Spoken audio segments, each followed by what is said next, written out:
পানি পড়তেছে, ওই পানিগুলো লালা হয়ে একেবারে ঘুরতে ঘুরতে এসে একটা হাউসের ভেতরে পড়ে। পানি পড়লেই দেখবেন একটা আওয়াজ হয়, কি আল্লাহর হাউজে কাউসারে পানিগুলো যখন পড়ে ওই সময় একটা আওয়াজ হচ্ছিল।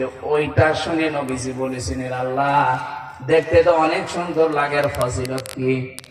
ফেরেশতা বলেছিল, হে রাসূল, কিয়ামতে যখন কোটি কোটি মানুষ আযাবে থাকবে, সূর্যটা মাথার আধা হাত এক হাত উপরে আসবে, মাটির জমিন পুড়ে তামা হয়ে যাবে, জহ্বা মানুষের নাভি পর্যন্ত ঝুলে যাবে, শুধু একটাই আওয়াজ হবে, পুরা ময়দানে পানি পানি।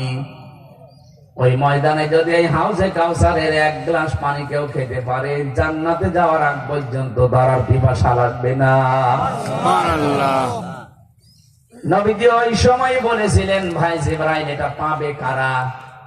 ফেরেশতা বলেছে, রাসূল আপনি দেখেন না চারিদিকে কি লেখা আছে? এটা তাফসীরে কাবীরের ভেতরে আছে। চারিদিকে কি লেখা? বললেন বিসমিল্লাহির রহমানির রহিম।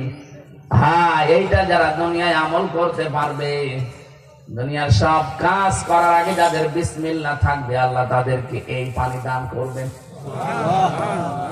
দুর্ভাগ্যজনক হলে সত্য, আল্লাহ এমন একটা দেশে আমরা বাস করি, বিশেষ করে 15.5 বছরে যারা দায়িত্বে ছিল, অনেকে এই বিসমিল্লাহ তুলে দেওয়ার চেষ্টা ছিল, তুলে দিয়েছে। আমাদের জীবন চালাতে হলে বাংলাদেশে যে সংবিধান, এটার আলোকে চলে, অথচ মুসলিম হিসাবে 96% মুসলমান আমরা এখানে। আমাদের জীবন চালাতে হলে চালানো দরকার ছিল আল্লাহর কোরআনের সংবিধান অনুযায়ী। কোরআনে কারিমে আল্লাহর সংবিধান নামে একটা সূরা দিয়েছেন, নাম তার ফুরকান। নাম কি? বলেন বলেন।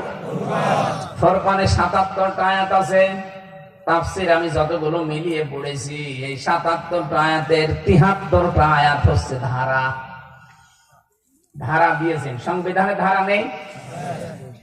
আমাদের এই পৃথিবী চালাতে হলে, কোন রাষ্ট্র যদি কেউ চালাতে যায়, সংবিধান লাগে, আর সংবিধানের সর্বোচ্চ 73টা ধারা দিলেই সংবিধান পরিপূর্ণ হয়ে যায়। যারা ফুরকানের 77টা আয়াতের 73টা আয়াতে আল্লাহ বানিয়েছেন ধারা হিসাবে।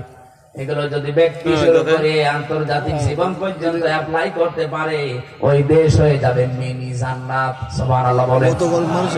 আজও আমরা কোরআনে কারীমকে সংবিধান হিসাবে পাইনি।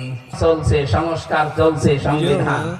আমরা চাই 96% এই মুসলমানের দেশে কোরআনে কারীম আমাদের সংবিধান হোক, বিশেষ করতে এই 73টা ধারা।